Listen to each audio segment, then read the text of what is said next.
Hey, O'Connor APUSHers. I hope you can see me and hear me. This is Miss Pahovich, and I'm going to do Native American CCOT. Thank y'all for being here. I know you probably spent most of the day at Corneyval or with the parade, but I'm glad you're here. Remember, our test is Friday, but I know you guys are going to be well prepared. We're going to go through this. There is a function that you can type a question. Remember, Miss Kane and I are new to this, so we're trying, but we are going to do our best.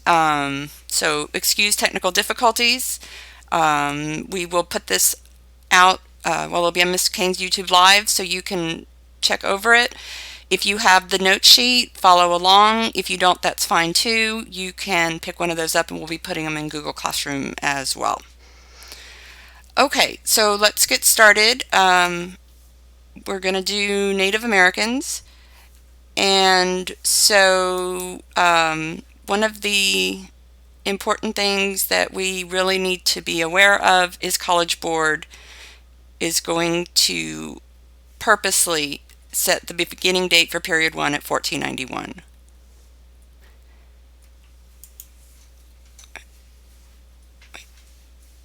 Okay, so this is going to give you an idea of some of the different areas that we had. So the idea that Native Americans were just one large group that is how the government will treat them later on is definitely not the case. They, of course, had their own languages, cultures, traditions. A lot of it was based on their geography and dealing with what they had and what they had available. So this is going to give you kind of an idea. You guys know that we particularly are in the Southwest, so that shaped the Native Americans we have here. So again, time period 1 starts in 1491, not 1492. The College Board wants to make sure that we acknowledge that the natives were here before Europeans arrived. So a map just giving you some idea of all the many different tribes that were here before the Europeans arrived. Some of them quickly will die out. Some of them are peaceful, some of them are warlike. Some of them will get along with the Europeans, some of them won't. But they were definitely here, and many different tribes were all very different. So even though we call them Native Americans, we do have many that were nomadic tribes. They were nomadic because they were following their resources, depending on, again, your location.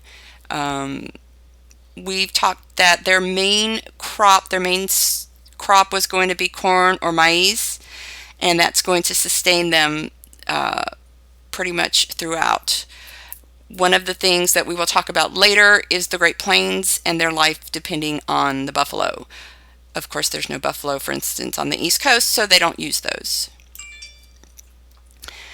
So this is a picture or a painting of the idea of Columbus when he discovered America.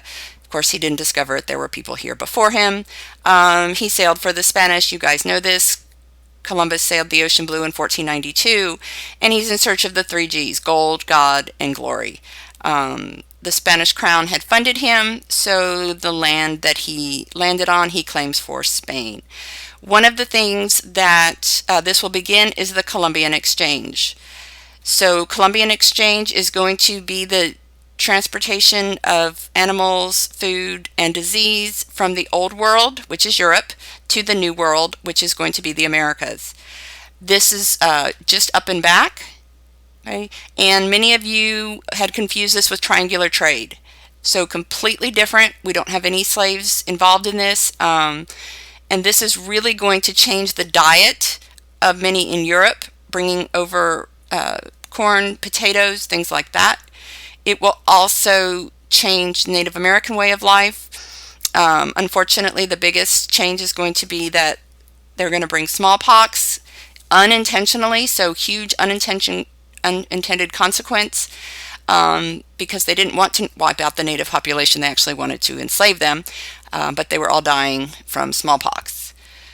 So Columbus lands in 1492, and he really doesn't get that he's discovered a new land. He thinks he's gone to India, and so thus names the dark-skinned people he sees Indians. The Spanish realized that no, he actually didn't go to India, and so they start sending conquistadors. Cortez will come in 1519, and he will conquer the Aztecs. The Aztecs are going to be living in largely what is Mexico City today, and they're going to be one of the strongest tribes. So defeating them was very important, and they're really going to have two advantages. The horse was not in the United States or in America. It is brought over by the Spanish, and guns. So guns, of course, are going to allow them to win. When they come over, as part of their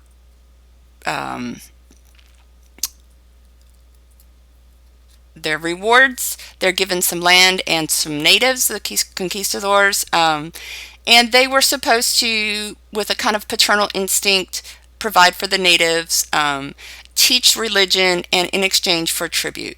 And what it was that the slaves could offer was labor.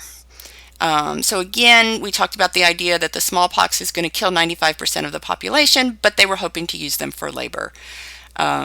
We know that we don't have a whole lot of gold and silver, but we do have some. And Spain really was looking to bring the Catholic religion to the natives. They had just kicked out the Moors from Europe, so that was important to them. But again, many of our natives are going to just die from disease. So we're going to kind of go forward quite a few years just to stay with the Spanish. So we're going to talk with the Pueblo Revolt. So the Pueblo Revolt is going to be New Mexico. Again, seeing their houses, they are built based on what they have: adobe, dried mud, and clay and straw. Definitely not the teepees that you're thinking of. But the religion is going to be a problem for the Pueblo Indians, and the Spanish are going to not be willing to accept their religion, and of course forcing them to convert. The Pueblo Revolt is going to be unique. It is unique, A, it is with the Spanish, and then B, it is a win for the Native Americans. They are able to beat back the Spanish and hold on to their Native American practices. And they're going to be able to do that for about 50 years. Again, we talked about one of the main things is Christianizing the Indians. The Spanish create mission systems. We have 5 missions here in San Antonio, and that's what they were created for.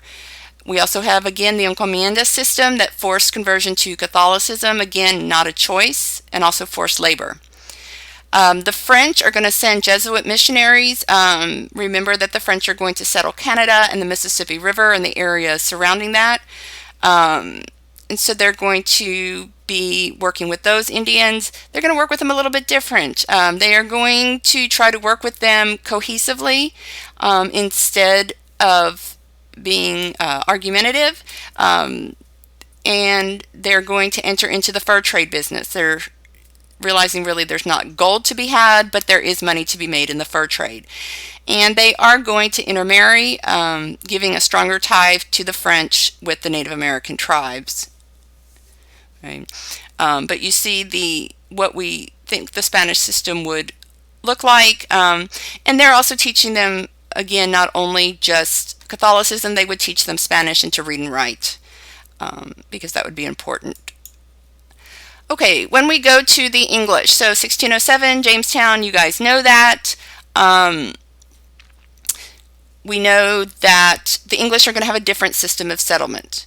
They originally send men, but they're quickly going to send women and have families. And they're going to quickly spread out. And they are going to have arguments with the Native Americans over the land. The first kind of group that we see is 3 different wars with the English settlers in the Virginia colony and the Indians of the Powhatan Confederacy. These will be called the Powhatan Wars. And this will be the only example of really that we know of the intermarriage of the working together of the natives and the English is John Rolfe and Pocahontas. You know that they try to Christianize and Europeanize Pocahontas. They give her the name Rebecca. They dress her up. They send her to England. and unfortunately she dies from disease there. But that was a token effort to try to get along. We'll see the Pequot War, 1634 to 1637 in Massachusetts. We've got the Puritans settling in Massachusetts. And the Pequot Indians were not happy to have them as neighbors. The English are going to attack the village, burning and massacring some 500 Indian women, men, and children.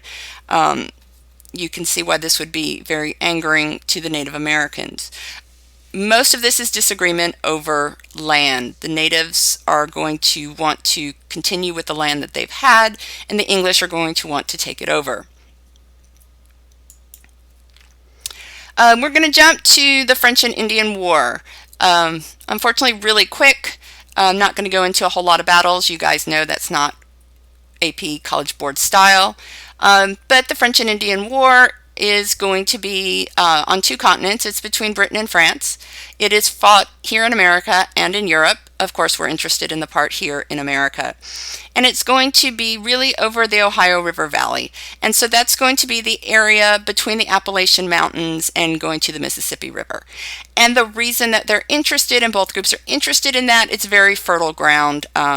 We've already started with the southern colonies and growing tobacco as a cash crop. Because of their earlier intervention, most of the natives are going to support the French. We had that intermarriage and that fur trade, so they're going to side with the French. Of course, as British colonists, the colonists are going to support the British. It is a long war. Eventually, though, the British are going to win. And really what we need to get out of the French and Indian War really are the effects.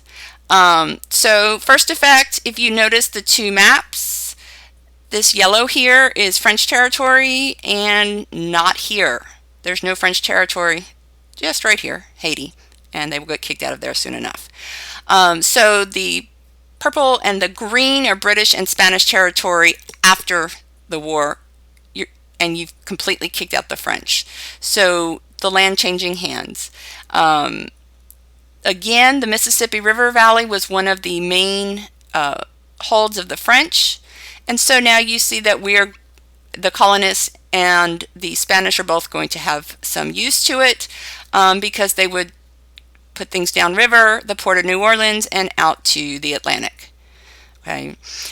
One of the things that will be very important to the Americans, or the colonists, is that this will cause a huge debt fighting this war. Fighting a war overseas, fighting on two continents, is going to cause a huge debt for the crown.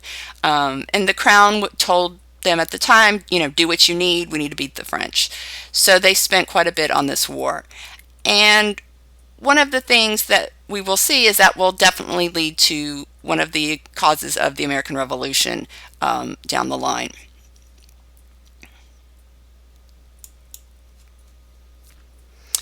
So we are not going to be done with conflict. Again, when we talk about that Ohio River Valley, there were already natives there. And so they are not wanting to just let the colonists take over. We're going to see King Philip's War or Matacon's War. Either one is acceptable. When you're writing, don't waste the time and put both of them. Just pick one and go with it if you happen to have to write about it. 1675 and 76, this is really the last time the natives are going to try to drive the Americans out of New England. So we will see that, unfortunately, or that the Native Americans are not going to win this. It will be a loss for them, and the colonists are able to continue and take more land. So at the end of the French and Indian War in 1763, one of the results would be Pontiac's Rebellion. And Pontiac's Rebellion is going to be over forts in Detroit. They had been French forts, and the British take them over. The Native Americans wanted the British to abandon the forts and leave them alone. So we're talking about now Michigan, so kind of Midwesty. So farther than just the East Coast. And the British are not going to vacate it. They want to hold on to that land and hold on to that fort. Again, trying to gain more land, not give that up to the Indians, but they will come up with the Proclamation Line of 1763. The Proclamation Line of 1763 will be very important in that the British understand that the natives are having their land taken over by the colonists, and this is kind of one of their solutions. They tell the colonists, you can't go past the Appalachian Mountains. The problem is the colonists, some of them have already settled past the Appalachian Mountains, and the other ones don't care, and they continue to settle because it's good, fertile land. So remember all those indentured servants. You've got those really wealthy people by 1763 who have the good land, so there's not really a whole lot of good land left. So this is available land in the eyes of the colonists, and they should have it.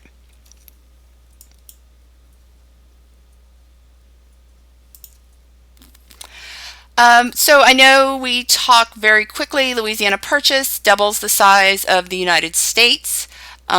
This is going to be President Jefferson. If you remember, this is where he is going to kind of change from his strict versus loose interpretation of the Constitution, because the Constitution doesn't say he can purchase this land, but Napoleon makes him an offer he can't refuse. And when Napoleon makes him an offer he can't refuse, he's going to buy all this land, and he really has no idea what he has purchased. He was hoping to find some river that would be east to west, Atlantic to Pacific. Obviously, that doesn't exist. But he is going to send out Lewis and Clark and have them figure out what it is that we bought and what is out there. Jefferson himself believed that the Native Americans were very intelligent creatures, and that if we just kind of really taught them how to farm and live like us, that they could mesh in with society. He actually sends them with these peace medals that Lewis and Clark give out to the different tribes that they meet. Just to let you know, Lewis and Clark are going to be led by a young Shoshone Indian. I believe she was about 15. She's married to a Frenchman, and her name is Sacagawea. And she's really going to also help smooth the lines and help Lewis and Clark with their journey. When Lewis and Clark get back, they bring back all these journals of animals and plants and things that have never been seen by Americans or colonists before. Okay, so we're going to go to kind of bad stuff. So Indian removal. I know a lot of people, Indian removal, and they immediately go, of course, to Andrew Jackson. So the Indian Removal Act of 1830, so an act remembers a law, and that is actually done by Congress. So Congress had approved this. The Native Americans, many of them were living in Georgia. Many of them had plantations, they owned slaves, they dressed like their neighbors, they spoke English, they were Christians. They just happened to be Native Americans, but otherwise they were exactly the same as their neighbors. And many, when they discover that there's this fertile land, they're going to want to kick out those Native Americans so whites can take over that land. And they pretty much continue the farming and things that was being done before, just with new owners, with white owners. The laws made in 1830, 1832, a court case is brought before the court, and it's going to be Worcester versus Georgia. And the idea behind the case, it's the background of the case really doesn't matter. It was a missionary who moves into Georgia, and he tries to go on Native American land, and the state of Georgia says no, and but the Indians let him. And you have to remember, up until this point, the federal government had been dealing with the Native Americans. It was not the states. When we even refer to the Native Americans as nations, the Seminole Nation, the Creek Nation, the Navajo Nation. And states don't work with other nations. The federal government works with other nations. This is one of the last cases that John Marshall hears, and he rules absolutely in favor of the Native Americans. He says, you are absolutely right. You are not bound to Georgia law. You are bound to only federal law. So you could have somebody come in. You can do whatever you want. And that's all well and good. There is a strong rumor, but not really solid documentation, that Andrew Jackson said, John Marshall, you made this law, now you enforce it. And the problem is the Supreme Court has no power to enforce the law. And so we will see from 1835 to 1838 the Trail of Tears. Caused that way, thousands of natives are going to be removed. And again, telling you that they were known as the 5 civilized tribes. The ones you see up on the map here.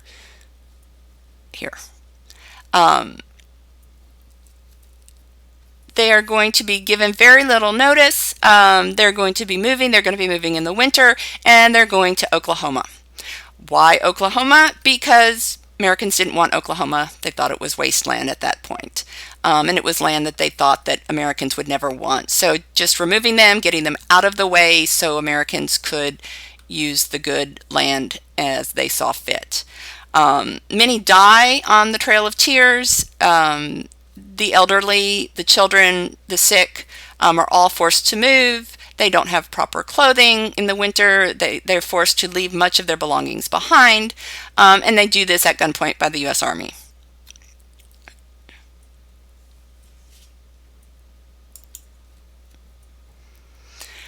All right, I'm going to fast forward. So the Civil War kind of takes everybody's mind off the West for just a little bit. And we will talk about the Homestead Act in 1862. In 1862, so that is under Lincoln, that is in the middle of the Civil War, comes up with this act that is going to encourage westward migration by providing settlers with 160 acres of public land. Not really public land, of course, that was going to be Native American land, but Native Americans don't hold title to the land because they think of land ownership a little bit different than Americans and Europeans do. So many who could not afford land but were willing to work for it are going to move west. If they lived there for 5 years and they built something on it, they were going to get that land for free. 160 acres is a huge amount. It's a good sized farm. And you could get more if you had more family members. You'll notice in the top picture here, these are what we call kind of sod or mud homes. This is in the Midwest. There's not a lot of trees. They have to do what they can do with what they have. So that's what they lived in. The Transcontinental Railroad. So we've talked about the railroad coming through. We know that it was very important to the American system of Henry Clay, but we really need to connect the East and the West. So I didn't mention, but you guys know that we have the Gold Rush going to California in 1848-49, and Slave Act, California is going to come in as a free territory. But I like this picture here as they're building the Transcontinental Railroad. Look at what they're doing to the land and to the land that the natives called home, and of course to the ecosystem, to the animals and everything like that. So they're really ruining the land that the natives lived off of, and so that's a way to defeat the Indians. Also over here you see this gentleman sitting on a huge stack of buffalo hides. Again, killing off the Indians without having to fight them was a great plan for the government. And if they killed off their food source, and the Plains Indians used the buffalo for pretty much everything. Their tents, they're going to use the bones for cooking utensils, for weapons. They use the muscle, the sinew, they use every part of it. And so this is really a waste to the Native Americans and a way to get rid of them without having to fight them.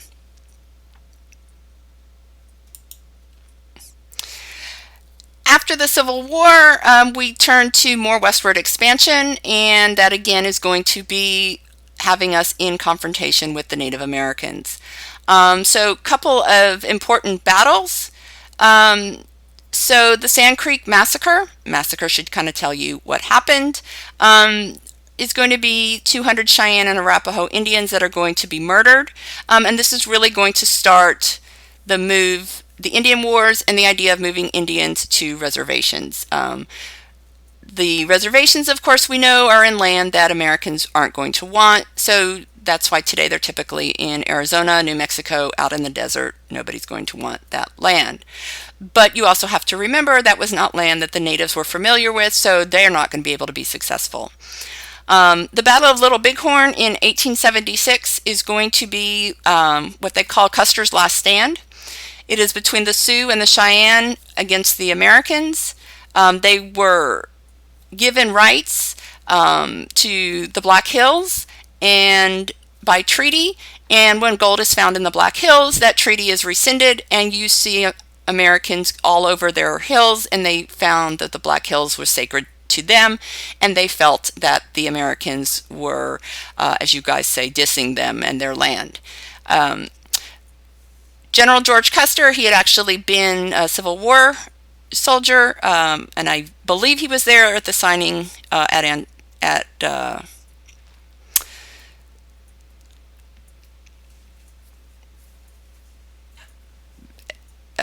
Appomattox Courthouse, and he sends out his kind of scouts, and his scouts come back, give him a report, and he doesn't believe his scouts.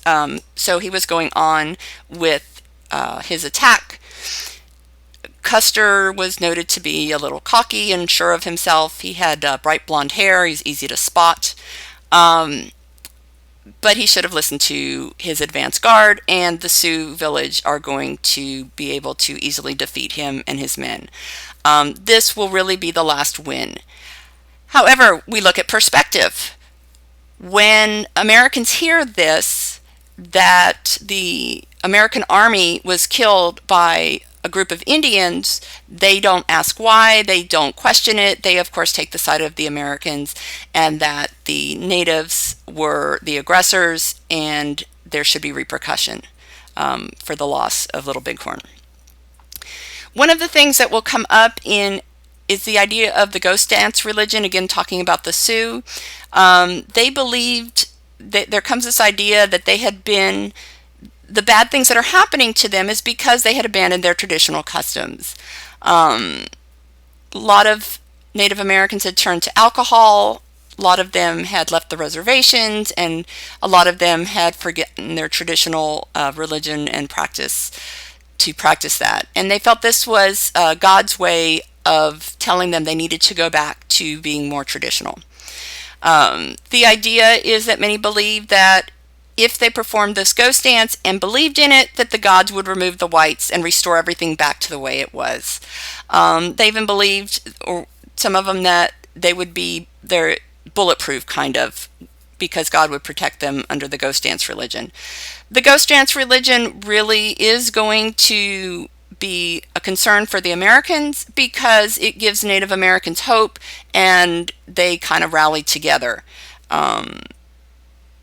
Remember, again, we've talked about doing away with their food source, moving them onto reservations, so they have spiritually and physically become very weak. We have a question. We have a question. We have a question, and I can answer it here, but Sophia asked it, she retracted her question, but she had asked before about if there were any Europeans that were advocating for Indians. And, So, Helen Hunt Jackson, okay. American, not a European. I'm sorry, Miss Kane, the name of her book? The name of Helen Hunt Jackson's book? Century of Dishonor, I believe. And she talks about that. She's a woman, doesn't get a whole lot. If you remember all the way back, Bartholomew de las Casas is going to be very important. He is a priest, and he sees firsthand what is going on with the Spanish, and he speaks out. But unfortunately, a lot of people don't speak out, and unfortunately, a lot of people don't see a problem with this. So they really don't have people advocating for them. But good question. Okay. So Wounded Knee is really going to be kind of the ending of the Indian Wars.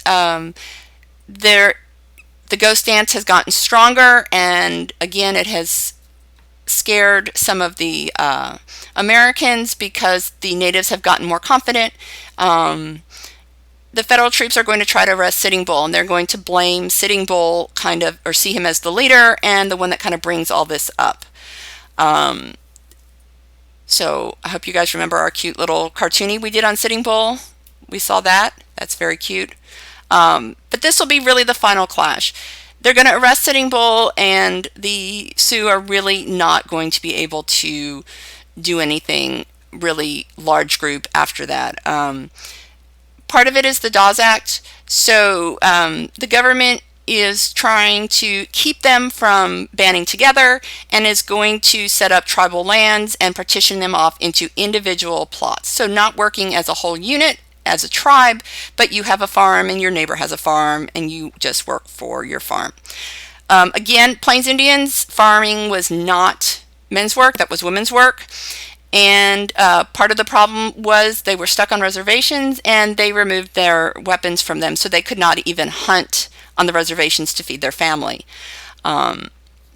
But the Dawes Severely Act 1887, the idea is to assimilate the Native Americans into society by doing away, annihilating their culture and social traditions to make them as much American as they can. The natives, again, were not really happy with having this individual plots of land. That wasn't how they functioned. And so if they didn't take their land, the land was then sold to non-natives. And we have over 90 million acres of tribal land, of course, the better part of tribal land that is going to be sold to non-natives, to Americans that are able to take advantage of the natives that way.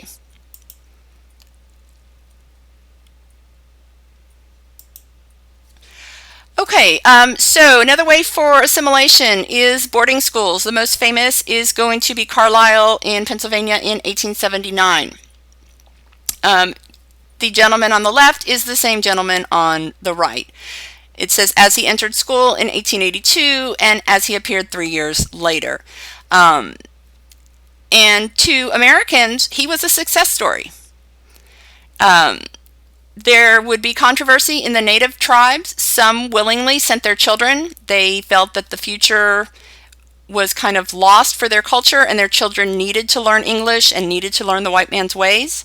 That they also could be kind of the go-between between the natives and make sure they weren't cheated out of treaties and lands and things like that had been happening for a long time.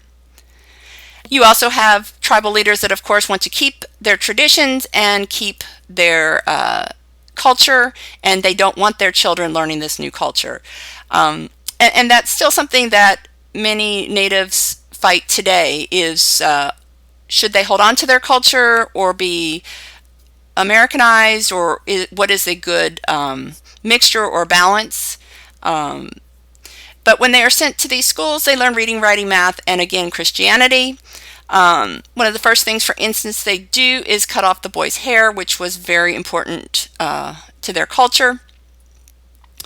They're going to change their dress. They're going to have them speak in English. They're going to be punished if they speak in their native tongue, and really learn what it will become the American way. So the last group of people, so remember, women get the right to vote in the 19th Amendment, 1920. The last group that gets the official right to vote is Native Americans, which is kind of ironic because they were the first ones here. They are officially granted full citizenship rights in 1924, which gives them the right to vote. So you see here with President Calvin Coolidge, who is going to approve them. We don't see a whole lot of them voting. We do see several of them purposely kept away from the polls and away from voting, but they do get that right. So between the 1930s and the 1970s, so the Indian Reorganization Act, this is what we call the Indian New Deal. The government had a whole lot on its hands. They've got all these people out of work, and they decide, you know what, let's just leave the natives alone, give them their land back, and let them be autonomous. So autonomous, remember, kind of being independent. They're going to end assimilation. It will help the government because they have less people to worry about, but if those who want their land back, this gives them the opportunity and to live off the land and as their ancestors did. We will see in World War II probably one of the best contributions from the Navajo Indians. They are going to take their language. Their language is a spoken language, not a written language. I understand it's extremely difficult and you really have to grow up speaking it. And they are able to use that to create a code for the Americans during World War II that could not be broken by the Japanese. They are going to, my understanding is that every one of the code breakers or the code talkers actually kind of had his own personal guard because they were so much, so important to the Americans in World War II. They come back from World War II, nothing really changes for them. They go back on the reservations or they go intermingle with life. And as the 1960s are going on, and you guys know, we have all of these different groups looking for rights and looking for equality. We have the American Indian movement. And the American Indian movement, you guys probably remember, one of the things they do is they take over Alcatraz. They also take over the battlefield at Wounded Knee, and they're going to take over a couple other places that are significant, really showing the loss to them and what the American government has done to them. They're looking for economic independence, again, kind of their traditional culture, legal rights, and they want autonomy. The idea, again, the Dawes Act had given away a lot of their land, and they really want that back. So if you ever go onto a Native American reservation, they are pretty autonomous. They have their own police force. They have certain laws. Yes, they have to follow certain American laws, but they all are also able to have their own laws. So let me go back real quick. Oh, sorry. No. So what happens after 1973, real quick? Part of it is where we live. We don't have a large Native American population, so we don't hear a whole lot about them. But if we lived in, again, the Dakotas or New Mexico or Arizona, we would see more about them. Recently, there has been some conversations because they're trying to run pipelines. If you remember the Dakota pipeline, they were trying to run through Native American land. And the Native Americans were worried about their water source. And that really got a lot of publicity. You also have issues of mineral rights, fracking, oil underneath Native American land. Unfortunately, one of the long-term effects we see of Native Americans is high rate of alcoholism. That, of course, causes all sorts of other issues. And so most of the reservations are very poorly maintained. They're not places. And again, as I mentioned earlier, there's that fight for keeping their culture, keeping their people, or allowing their children to go off to college to do better but become American. So yes, they're still out there in South Texas. We don't interact many with them, but they're still out there. So one thing I did find, and I think this is a great visual, it's what happened to Native American land over time. And obviously you can see it gets smaller and smaller and smaller and smaller. And that, of course, is by design. So, oh, sorry. I guess it's just going to run again. Sorry. The last slide, you see where the reservations are today versus pretty much, again, when we talk 1491, the first map, this was all of their territory. And I think that's it for Native Americans. Send questions if you have any. And